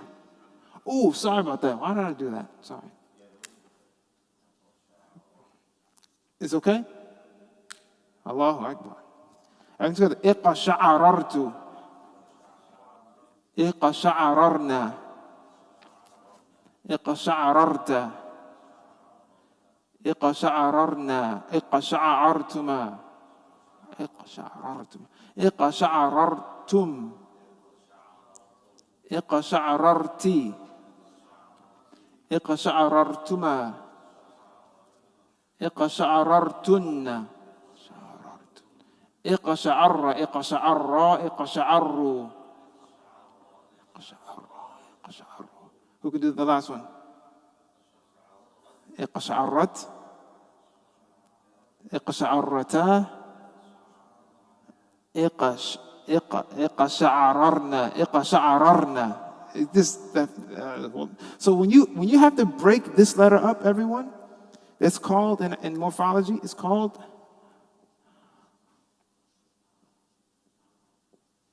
what am I doing? It's called al-fak.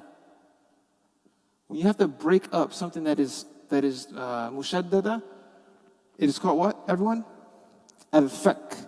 You have to like separate it. You guys with me? So, yeah.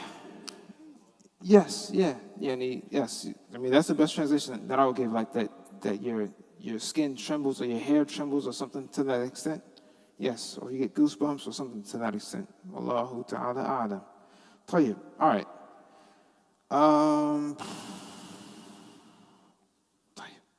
Then he says, and inshallah, we're not going to go too far after this. Ooh-wee. All right. I feel like we should, if we're going to do more, we should do more next week.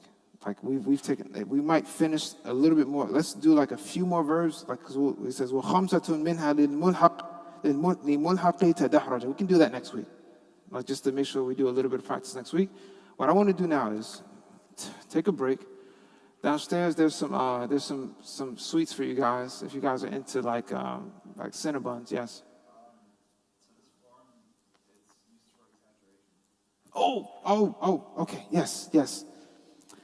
So it is for exaggeration, but not exaggerating the way that we use it.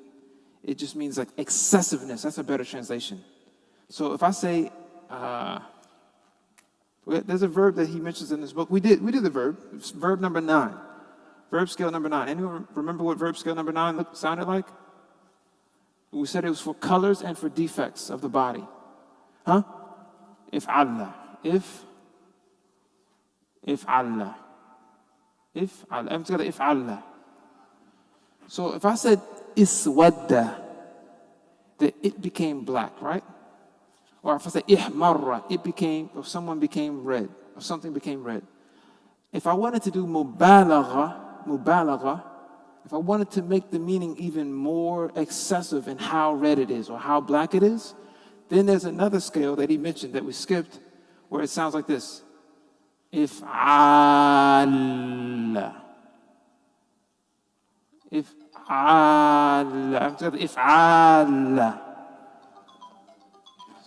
7:30. Guys, let's take a break. Let's take like a 10-minute break. If you guys want to continue talking, we can. But I'll keep talking for another minute or two. If Allah versus if Allah, I could say iswadda, it became black. I could say iswadda, it became very black. Then there's a third level to it too, if I remember correctly. But the point is, if I say ihmarra wajhun nabi alayhi salatu, the Prophet's face became red. But if I say ihmarra wajhun nabi alayhi salatu, it became very red, like more richer shade of red. You guys with me?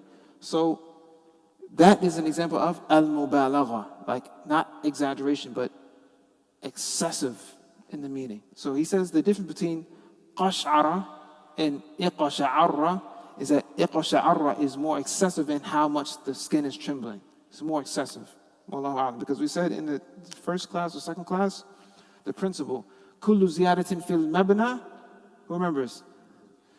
Ziyadatun fil ma'ana. Every time you add to the structure, you're adding to the meaning. Wallahu a'lam. All right, so again, Cinnabon is downstairs from my family. She said it has two intentions. One, to say Jazakumullah khairan for making it this far on the journey of morphology, because it's a scary one to some people, to a lot of people.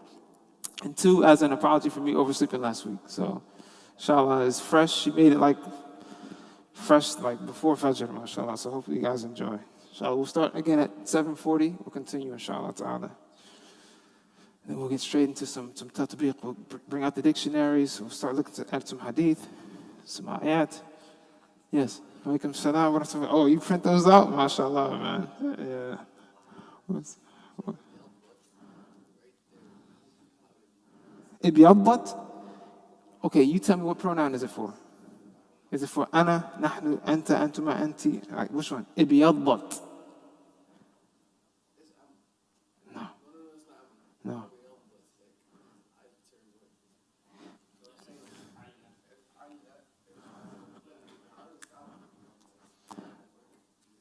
Oh, you can say ibyaddat. But ibyaddat is for here.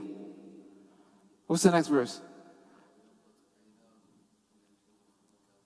MashaAllah. There's another verse in Surah Ali Imran.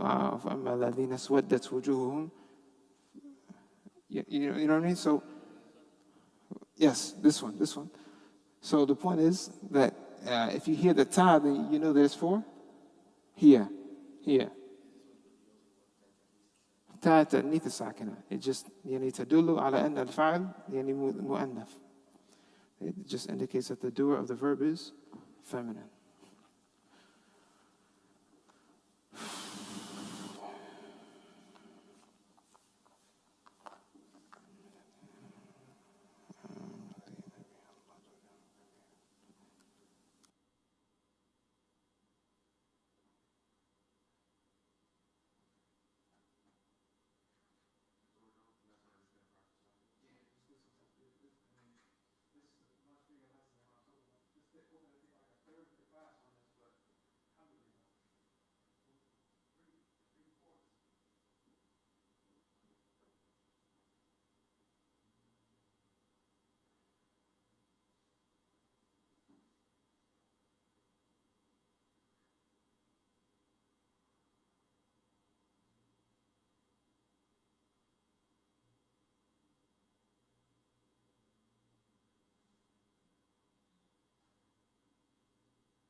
lot of medieval where you, like, I don't know how to, in the middle of it. Because that is Sarf, technically. Like, on the spot, was supposed to wait, like, 5 minutes and under.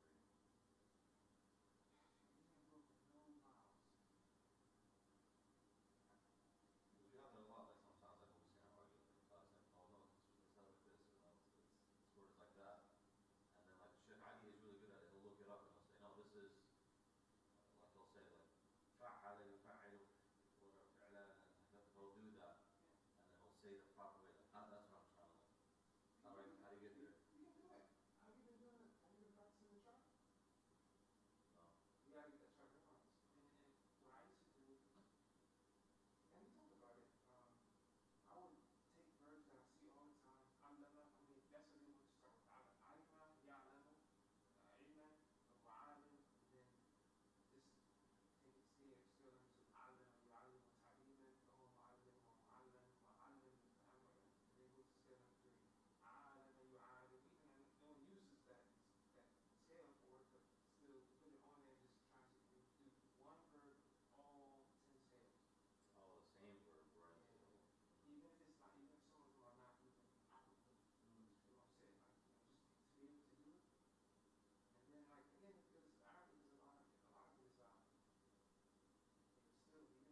I just skip through it. Like if you know like all these donuts, I'm gonna break your slide. Fine. Bismillah. MashaAllah. No, I was just asking. I was curious. All right. Who does not have a dictionary? You need the Adhkar book and you need a dictionary. So, I mean, I got a couple scattered up here. That's the Hanswehr. That's Hanswehr. I have, this is a book on Arabic, the Arabic language, grammar and Nahu and Sarf are inside of it. It has a dictionary in the back. Everyone has a dictionary? Okay, so I guess that's a yes. طيب. So, the book that we're doing, I don't know if I'll let the camera see this. We're doing the book, Al-Adhkar wal-Adab, right? We're going to just read, and then we're going to extract what we see in each hadith and talk about what kind of word are we looking at. Is it an ism, fi'l? Is it verb form number 1, number 2, number 3, number 4? What does it mean? Is it mildly? Is it mudari? So on and so forth. All right, so everyone open up, bismillah. The first chapter should be Fadl al-Fada'il, the first section, al-Fada'il, virtuous actions. And the first chapter is Fadlu Talib al-Ilmi. Fadlu Talib al-Ilmi. Who would like to read the first hadith? All right, tafadal. Sallallahu alayhi wa sallam.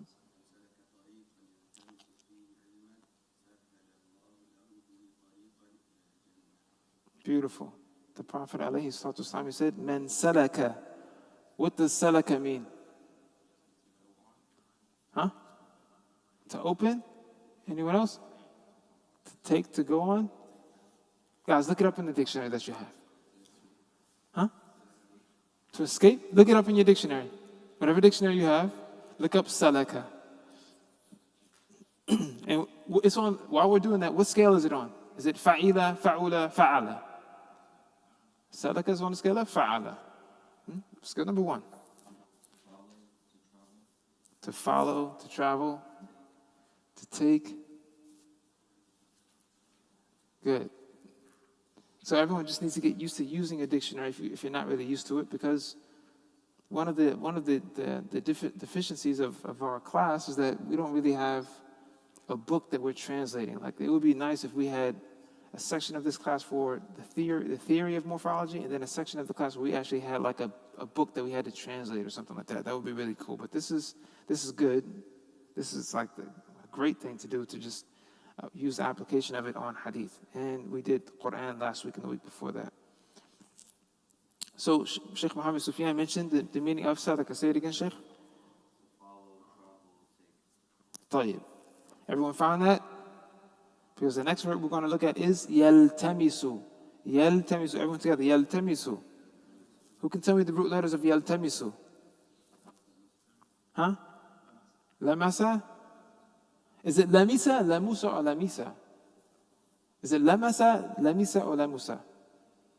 Look it up. This is what our job is now. We know yaltamisu, it is a verb on scale number 8. But now when I look up its original verb in verb form number 1, is it lamasa, lamisa, or lamusa? I need to figure that out. Oh, are you looking at the Hanswehr? Okay, in the Hanswehr, if it will tell you the past tense, and then the next thing that it mentions is you and I. That means that, okay, this is a good thing, because we never talked about this either. Some verbs have 2 different forms that's permissible to say mudari. So if the Hanswehr says I or you after the maldi, it means you can say yel misu or you can say yel musu. Both are jaiz. Oh, no, okay, so it's only lemisa. Wait, say it again? Oh, whoa, yeah, let me look that up. Whoa. So let me get my hands. So lamasa, lamasa, yes, okay. Lamasa is the Mali. It's only one way. But the you and I is for the mudari, it's for the present tense. So lamasa, and you can say yalmusu or you can say yalmisu. They're both jaiz in the mudari. So the mudari has two different faces. Okay, so how do we know looking at this that it's talking about the mudari and not the maldi? How do you know when you look at it that it's talking about the maldi, not the mudari? The Heinz dictionary itself, like how does it, like how do I know that that you and I is talking about the mudari, not? Because I believe he mentions it in the introduction, like the way that he schemed his book. That when you see letters in the hands word, that it's letters after the mudari, after the maldi, that it's talking about the ayn position for the mudari. Yeah, the ayn position of mudari. Sorry about that. All right. Lamasa can be either yal musu after it or yal misu after it. Yes, both are permissible. Both are based upon what they heard from the Arabs. You guys found lamasa? Everyone found it? All right. Was it easy? How they write it if it was lamasa, lamisa? Like if you could say it both ways or three ways, how would he write it? Would he just put the word more than once? Or?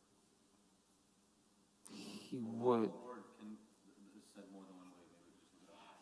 Is there any word that the maldi you have more than one option?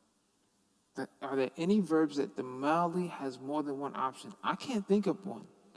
I can't think of one. That's a good question. Allahu A'lam. I can't think of one.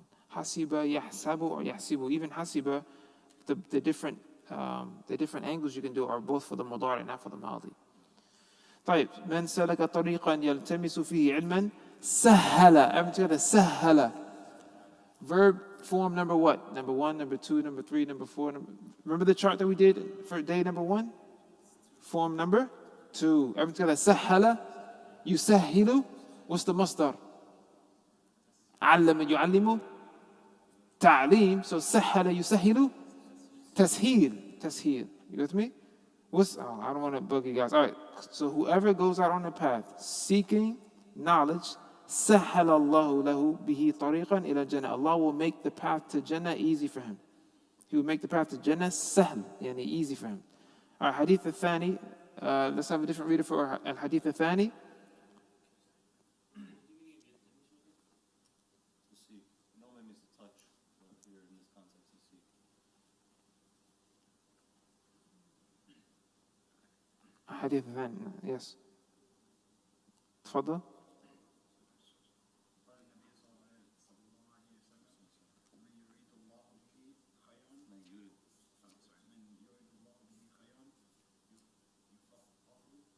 يفقه. Good. Okay. So I didn't have time to do this. So shuruq was at 6 a.m. I usually don't want to make this class more than 2 hours. I don't know how awake you guys are. I don't know how much I can stretch the course today. But this verb, yurid, it says, men yuridillahu bi khayran. The origin of that verb, everyone's got the yurid. The origin of it is yuridu. Excellent. Arada yuridu. Arada yuridu. All right, so everyone together. Verb. This is verb form number. This is number 4. The verb is arada. Everyone together. Arada yuridu.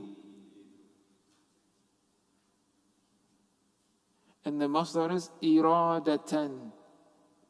Iradatan. You guys need to know this verb. It shows up a lot in the Quran. We use it a lot in speech with one another. Until the arada, yuridu, iradatan. How do we say Allah wants ease for you? Allah wants ease for you.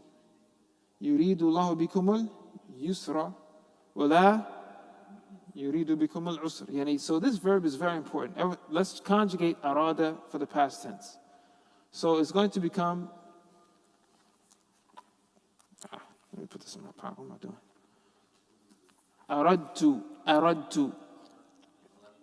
Aradtu. You can put a shadda on the ta. Aradtu. Aradna.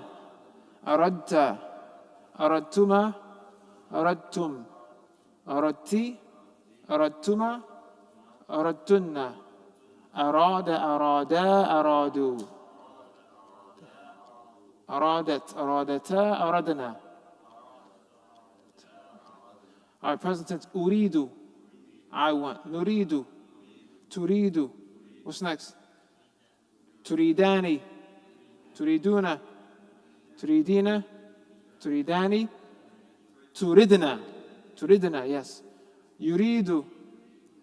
Yuridani. Yuriduna. Turidu. Turidani. Yuridna. Excellent. All right. So in grammar, if I put the word men before, this is not, I mean, it's not only the word men. If I put lem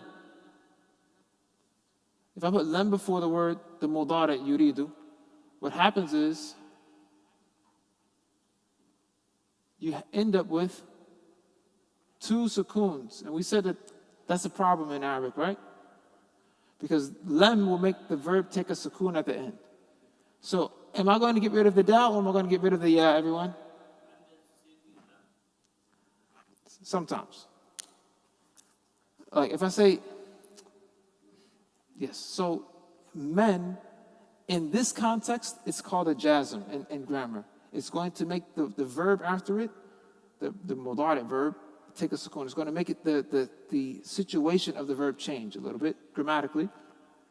But so, and the same thing as lem. But when we have two sukoons, we have to get rid of something. Are we going to get rid of the dal or the ya, everyone? We're going to get rid of that, the weak letter. So then it becomes lam yurid.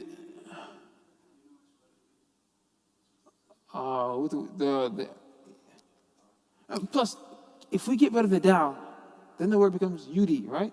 So now you can't figure out you can't look it up in the dictionary because you're missing an asl letter, right? Whereas as this ya, even though it is an essential letter, it's still like it's a weaker letter, like wow, la, wow, ya, and alif are weak letters. So in that case, you're going to get rid of the ya and not the dal. Anyway, that's why the hadith says, "Men yuridillahu bi khayran." The origin of yurid is yuridu. Anyway, I just wanted to.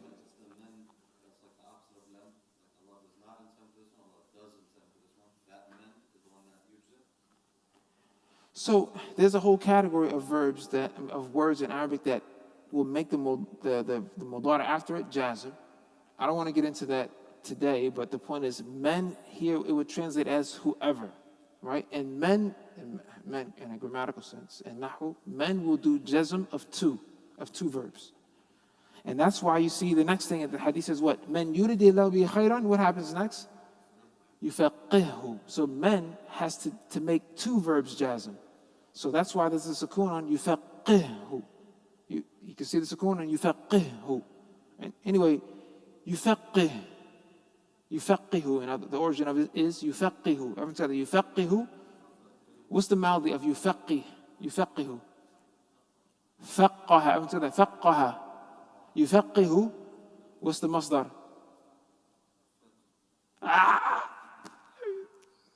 Allama yu'allimu. So faqqaha yufaqihu. Tafqih. Tafqih, to make someone else have fiqh. Faquha, like he became a faqih, for example. But faqqaha, I made someone else a faqih. So how do we translate this hadith? Whoever Allah wants what? Khayran, He wants good for him. He makes him what? Understand. He gives him understanding of the religion. Al-Hadith al-Thalith, I would like someone to read it. Hamid, number 3. Sallallahu alayhi wa sallam.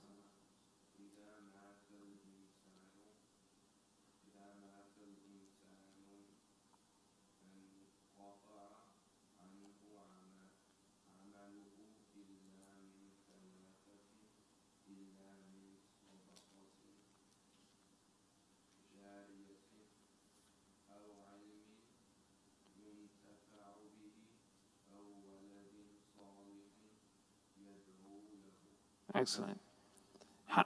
Hamid, tell me 3 hadith. 3 verbs that are in this hadith. Even if you don't know what they mean, just spot out 3. Mata. What does mata mean, everyone? To die. Okay, 2 more? Inqata'a. What are the root letters of inqata'a? Qata'a, which means what? To cut. Good. Is inqata'a is on scale number what? Number 1, number 2, number 3, number 4, number 5, number 6, number 7. Infa'ala. It's infa'ala. Number what? Number 7. Excellent. Inqata'a, number 7. Good. Is it reflexive or not? No. Excellent. Mutawa. All right, good. One more, Hamid.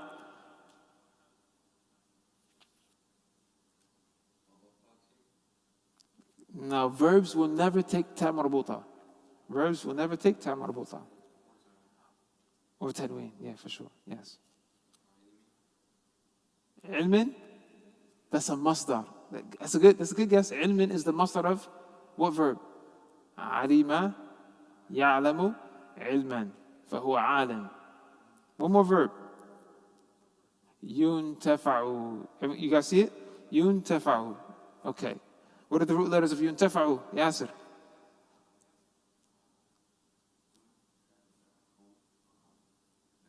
Nafa'a, which means what? Allahumma inni as'aluka ilman nafi'an wa rizqan tayyiban. So here he said, when a person dies, inqata'a anhu amalu, all of his actions are cut off from him, except what? How many? 3. Except sadaqatin jariyah, ongoing charity that he leaves behind, aw ilmin, or knowledge, yuntafa'u bihi. Here, yuntafa'u is mabni lil majhul. Majhul means like it's passive. Like when you say, I wrote the paper versus the paper was written. Yes.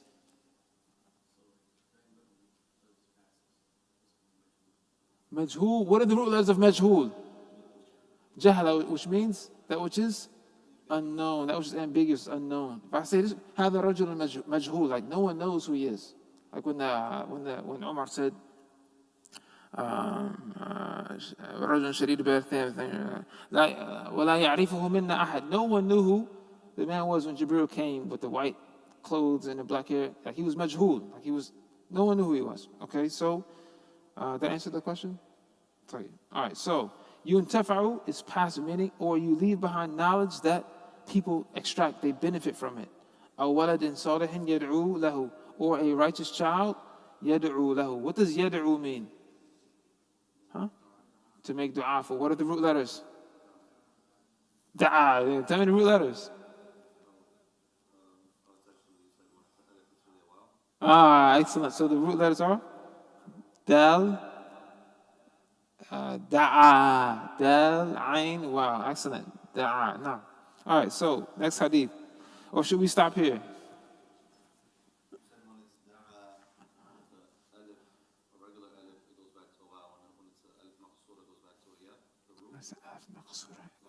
Yes.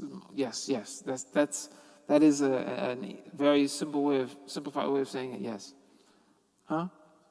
So, for example, when you guys see, if you see, this is a harf min huruf al-ma'ani. All right, how do we say this? Ala. But if I put this on it, what happens to that? To this, like what happens all of a sudden with this? It turns into a ya. It turns into a ya. So if you see alif maqsura and then you start adding to it, most of the time it's going to turn into a ya. Yes. I want to say most of the time. That's a very simplified way of saying it. Yes, you had a question?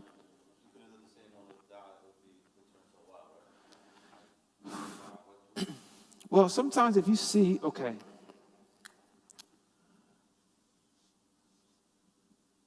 Wallahi, this class is like, we could keep going until 10. Well, I kind of been holding back after like I didn't love this class as much as I do for the last, like I can keep going until 10, or we can keep going. You guys got to let me know when to stop. What are the root letters of qala? Huh? Qaf, waw, lam. That's what you say? What do you say?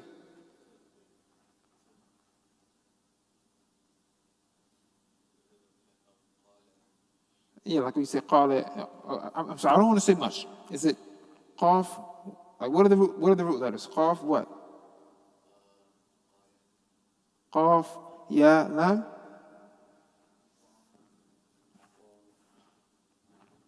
What are the root letters of qala? You guys in agreement? Okay, it depends. The answer is it depends. If I mean by speaking, then it's wow in the middle. If I mean by taking that nap in the middle of the day, it's yeah. So it depends on the context. The only way you'll know is if you actually look at the context, or sometimes you can look at the masdar. I mean, the masdar will give it away, the mudari will give it away. Qala yaqulu, then this is talking about speaking. But if it's qala yaqilu, then this is talking about sleeping. You guys with me? Yeah.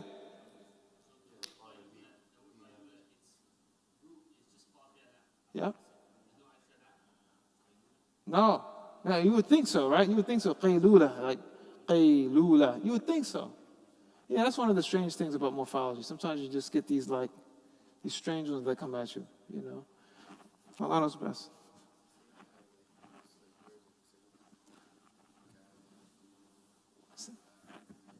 Say what?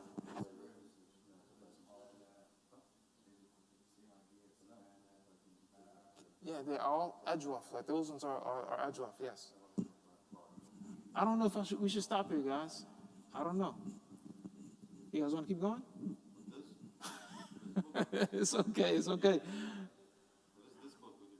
Look, guys, is anyone making Umrah this year? Oh, really? Oh, yeah? Okay, all right, look. You guys can keep the books as long as you bring back some more, inshallah ta'ala. Mashi? All right, so for homework, the next section is called Fadlu Ta'allumi al-Quran. How many hadith do you guys have in that section? I have 3. Some of the prints are different. Sometimes you might have 3. You have 3? All right. Guys, just try to analyze.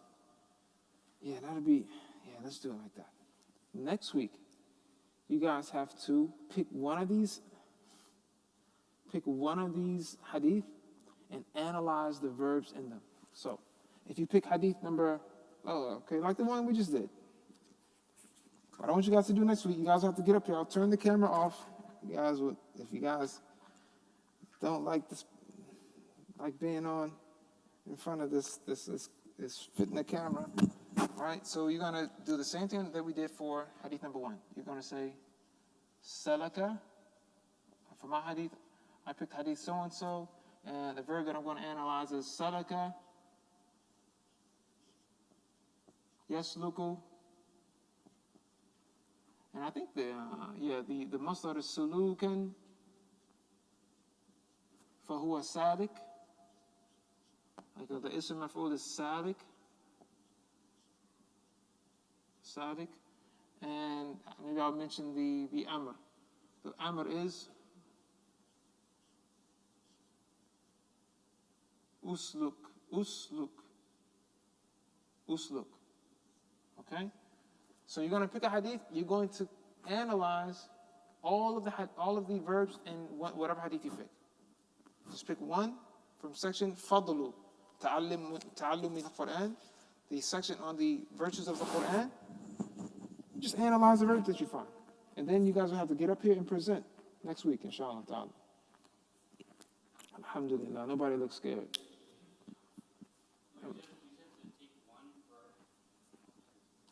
Okay. Yeah, pick one hadith and you're going to analyze all of the verbs in that hadith and write it on the board and just explain. The ma'adi, the past tense, the present tense, the masdar. You might have to use your dictionary a little bit. The point is, you guys have all practiced this stuff at this point, inshallah ta'ala. You're going to tell me, you might say, salaka is from verb form number 1, and it's on the scale of, I might ask you a question. What scale is it on? You say, well, salaka is on the scale of fa'ala. And yasluku is on the scale of what, everyone? Yaf'ulu. Yasluku, yaf'ulu. Suluk is on the scale of what? Who can do that one? Suluk is on the scale of? Fu'ulan. Sulukan. I'm together. Sulukan. Fu'ulan.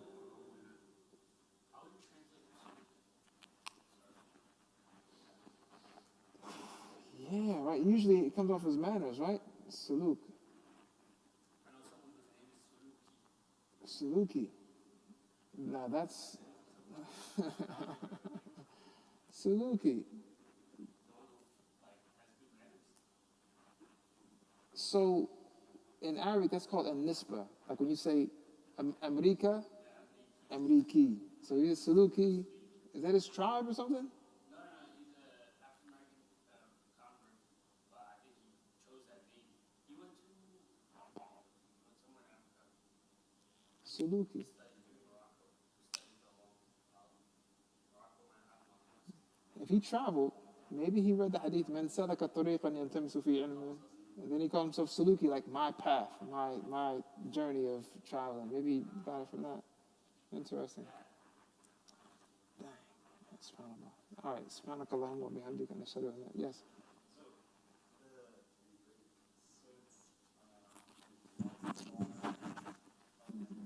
Masdar.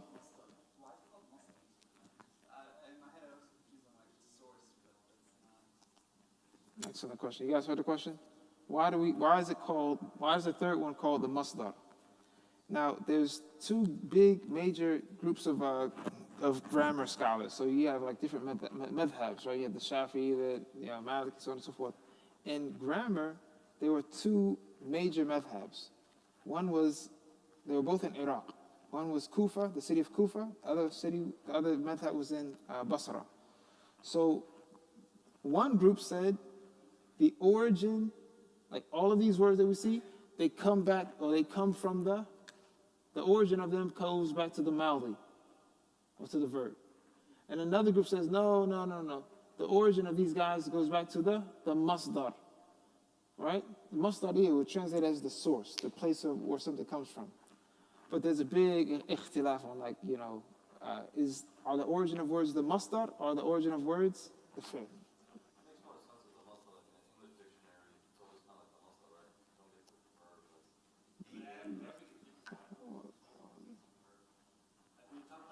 I think it's because it was built that way. Yeah, it's because like I think it's because they do it that way. We got used to it. But I feel like yeah, You can't. Yeah, there we go. it's not a different start. No, but like, think about it though, because like English is not like you can't say. Yeah, you can't break it down. It's not like every word is like you go back to the verb. If you talk about the letters, then obviously it makes the most sense to break it down to It the needs to mouth. do X, Y, Z. So who's correct, Shane? Well, the funny thing is, I remember feeling like the fi'l maldi for a long time because I didn't know anything else. And then when I was introduced to the ikhtilaf about it, I'm like, yo, they made some really good points on why the masdar is like, they both have really good points. But look at the word qala. We looked at the word qala and I said, what's the root letter in the middle? We couldn't tell until we looked at actually I didn't do it for you guys. Like when I asked, what's the root letter? We couldn't really tell. I only did one thing for you guys. I didn't really show you the other side. The masdar of qala yaqulu is what? Qawlan. And the masdar of taking a nap is qayluna. Right? I think if I remember correctly, one of the arguments for the masdar being the origin is that like you can really tell what the root letter is by looking at the masdar. Sometimes it's not that clear by looking at the maldi. They both have really good points. So I think that Allahu A'lam, Ism fa'il. All of this goes back from the first lesson, inshallah. And Alif, can you let Brother Ahmed take a picture of the chart? Because everyone, if you guys don't have this chart memorized by now. Okay, gotcha.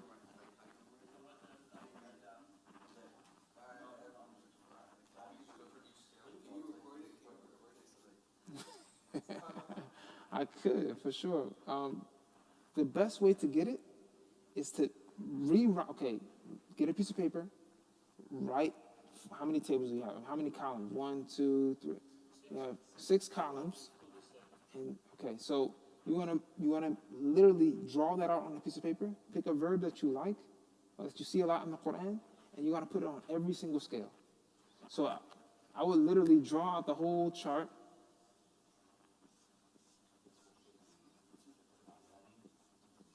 And I would put alima on all scale number 1. I'll put alima on that. Scale number 2, alima. Allama yu'allim. Alima ya'lamu ilman fahu alim.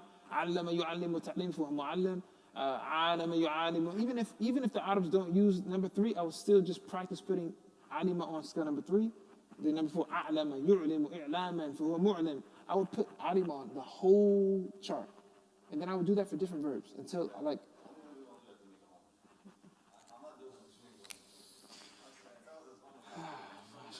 Mashallah, Muhammad is like me, man. He needs a teacher over his head beating him with a stick to do his work, mashallah. I'm like, you need the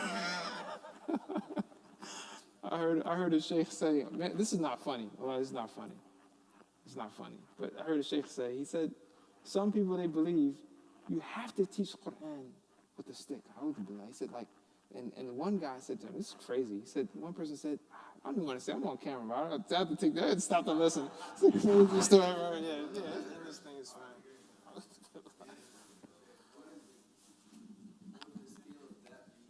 سبحانك اللهم وبحمدك نشهد أن لا إله إلا أنت نستغفرك ونتوب إليك